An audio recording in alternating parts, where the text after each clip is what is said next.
नमस्कार। आज हम आपकी मुलाकात नारनौल शहर की एक मशहूर शख्सियत से करवाने जा रहे हैं। खैर, कैलाश सोनी पहलवान किसी परिचय के मोहताज तो नहीं है। इन्होंने जिस क्षेत्र में कदम रखा उसमें काफ़ी ख्याति अर्जित की है, भले ही वह राजनीति रही हो या पहलवानी। आज हम इनसे राजनीतिक बातों को लेकर चर्चा करेंगे। हरियाणा में बीजेपी सरकार के द्वारा जो विकास कार्य करवाए जा रहे हैं, उनको आप प्रदेश में, ज़िले में और शहर में धरातल पे किस रूप से देखते हैं? पहले तो आप अशोक जी हमारे घर पे यहाँ पर पहुँचे, हमारे निवास स्थान पे। मैं आपका इस बात का बहुत बहुत धन्यवाद करता हूँ कि आप यहाँ पर पहुँचे, आपका स्वागत भी करता हूँ। हरियाणा में आप पूछ रहे थे, क्या वो पूछ रहे थे बताओ? मेरा प्रश्न था कि भारतीय जनता पार्टी जेजेपी गठबंधन की सरकार जो विकास को लेकर दावे कर रही है, उसका असर प्रदेश में, ज़िले में और हमारे नारनौल शहर में आप कितना देख पा रहे हैं? हरियाणा के अंदर जो भी विकास के बारे में जितना इन्होंने अपना रोड़ा मचा रखा है, या जेजेपी है या बीजेपी है, हरियाणा में इतना विकास हो नहीं रहा। भ्रष्टाचारी पूरी जोरों पे है। और हमारे जिला महेंद्रगढ़ के अंदर भी यही हाल है, और नारनौल में तो बस ये पूछो मत, बहुत बुरा हाल है। हमारे जनप्रतिनिधि जो स्थानीय जनप्रतिनिधि हैं, भले ही वो नांगल चौधरी से हों, नारनौल से हो, अटेली से हो, उनका रोल आप कितना अहम समझते हैं विकास को लेकर? देखो, जनप्रतिनिधि में आपस में तो सारे को एक साथ तो नहीं आका जाएगा, लेकिन हमारे जो नारनौल के जनप्रतिनिधि है श्री ओम प्रकाश जी, जो फिलहाल हरियाणा सरकार से मंत्री है। हमारे शहर के अंदर, अगर नारनौल शहर के अंदर देखते हैं, कोई सड़क भी मतलब पूरी नहीं है, सब सड़कें फूटी हुई है। और जो भी है पूरे शहर की जो है ना, कोई काम नहीं हो, विकास के नाम से नील बटा नील है, कुछ नहीं है। आज भी अगर बरसात आ जाए ना, तो शहर का सारा रास्ता बंद हो जाए, ऐसा बुरा हाल हो रहा है शहर का। बुरा हाल, बिल्कुल बहुत बुरा हाल हो रहा है। प्रतिनिधि विकास को लेकर के बिल्कुल जो दावे जता रहे हैं वो बेअसर है। हो सकता है वो अपने घर को का विकास कर रहे हो या रिश्तेदारों को कर रहे हो, ये तो मुझे नहीं पता। लेकिन इस शहर का विकास के मामले के अंदर बिल्कुल नील बटा नील है। हमारे यहाँ पर छलक नाला का हमने जिक्र किया था, भ्रष्टाचारी के बारे में आवाज उठाई थी, कोई जांच नहीं, कोई इंक्वायरी नहीं। और तो टोटल नारनौल की सड़क कोई ऐसी नहीं है हमारे कि जो सीधा अगर रास्ता चला जाए। सारी जो सड़कें हैं, चाहे पुलिस लाइन की तरफ जाएं, किला रोड की तरफ जाएं, सरकारी हॉस्पिटल की तरफ, महावीर मार्ग जो मेन बाजार है उधर भी जाएंगे तो सारी सड़कें फूटी हुई है। ना जाने हरियाणा सरकार ने इतने पैसे खूब दिए, हम सुनते खूब दिए, लेकिन पैसे कहाँ लगे ये कोई अंदाजा नहीं।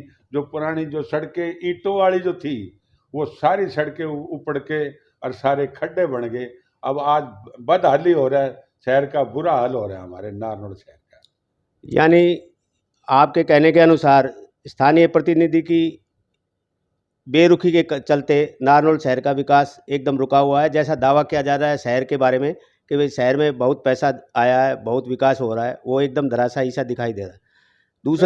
दूसरा प्रश्न मेरा ये है, अब स्थानीय निकाय चुनाव चल रहे हैं, नारनौल में भी नगर परिषद का चुनाव है, तो वर्तमान प्रत्याशियों में से आप क्या अपेक्षा रखते हैं कि ये कौन सा प्रत्याशी का राजनीतिक योगदान क्या है? जैसे मैं बात करूं, उदाहरण के तौर पे एक प्रत्याशी है, निर्दलीय प्रत्याशी कमलेश सैनी। वो पहले जेजेपी की महासचिव थी, अब उन्होंने अभी हाल में इस्तीफा भी नहीं दिया और वो निर्दलीय चुनाव लड़ रही है। उनका समर्थन कर रही है पूर्व नगर चेयरपर्सन भारती सैनी, तो उनके ऊपर भी भ्रष्टाचार के आरोप है। क्या ऐसे भ्रष्टाचारी का साथ लेकर उनको चलना चाहिए? नहीं, ये बात तो ठीक है भाई, उनको साथ लेकर के नहीं चलना चाहिए। लेकिन कमलेश सैनी की जो अब फिलहाल, क्योंकि वो पहले भी 2 दफे विधायक का, एमएलए का चुनाव लड़ चुकी है, और उनकी छवि देखते हुए अब कुछ ठीक नजर आ रहा है काम। और इधर हमारे यहाँ से जो बीजेपी का कैंडिडेट है हमारे बाबूलाल जी, वो बहुत शरीफ और बढ़िया आदमी है। लेकिन उसमें अगर कोई गड़बड़ होगी तो उसका जिम्मेवार सीधा सीधा ओम प्रकाश मंत्री जी होगा, अन्यथा बाबूलाल के में कोई कमी नहीं है। यह भी सुनने में आया था मंत्री जी बाबूलाल जी का विरोध कर रहे थे और उन्होंने अपने 2 निजी प्रत्याशियों के नाम को लेकर सस्पेंस बनाया हुआ था कि भाई मैं इनको टिकट दिलाऊंगा। तो वो जो ऐसा हो ही रहा है तो वो सामने भी ऐसा रहा, नुकसान भी बाबूलाल को इसी बात का होगा, मंत्री जी के नाम से नुकसान हो, क्योंकि शहर के अंदर विकास हुआ नहीं, भ्रष्टाचारी चरम सीमा पर हुई है, आवाज खूब लोगों ने उठाई, कोई आवाज का कोई जवाब नहीं मिला। मंत्री जी तो अपने सोए हुए हैं आराम से, ना जाने पता नहीं किस गैड़ में सो रहे, तो भगवान जाने।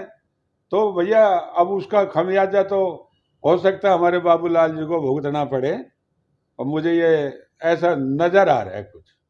यानी मंत्री ओम प्रकाश के साथ साथ क्या आप नहीं मानते कि भारतीय सैनिक का भी भ्रष्टाचार उनके विरुद्ध जाएगा? देखो वो जब सरकार थी तो ये मंत्री थे, वो सरकार के अंदर वो भी जो चेयरमैन थी, जिम्मेवारी तो इनकी होगी, दोनों की जिम्मेवारी तो है ही, इस बात में तो क्या शक है, जिम्मेवारी तो बनती है, उससे भारतीय सैनिक की भी बनती है और मंत्री जी की मेन। अगर मंत्री जी सही होते तो भारतीय सैनिक से भी कोई गड़बड़ होती नहीं, लेकिन ऊपर का जो होता है ना वो ठीक नहीं था, ऊपर सही है तो फिर नीचे सब सही हो जाएगा, ऊपर गड़बड़ है।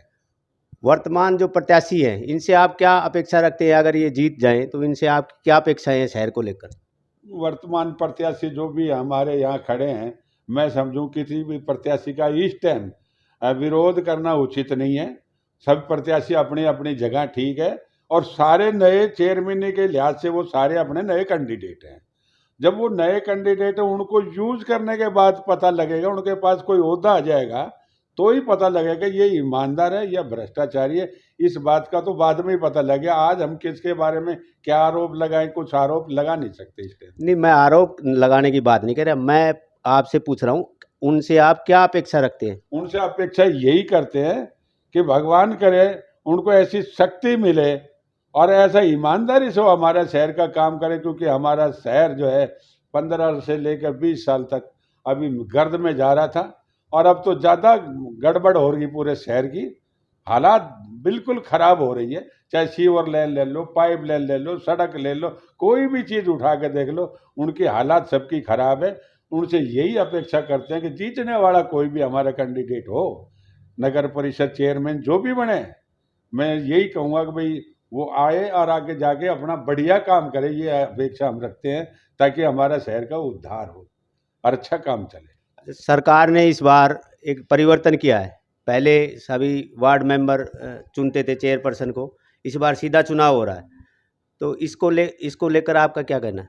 देखो सीधा जब चुनाव हो रहा है, डायरेक्ट चुनाव जो है ये जनता का फैसला पे सरकार ने छोड़ा है। इस मामले में तो जो सरकार ने फैसला लिया है ये बहुत बढ़िया उनका फैसला था, भाई डायरेक्ट चेयरमैन का चुनाव। क्योंकि जब चुनाव चेयरमैन के पहले आते थे तो खरीद फिक्रोत होती थी, नगर पार्षद बिक जाते थे, तो फिर जो खरीदता है जिनके पैसे लगते हैं फिर वो तो भ्रष्टाचारी करेगा ना।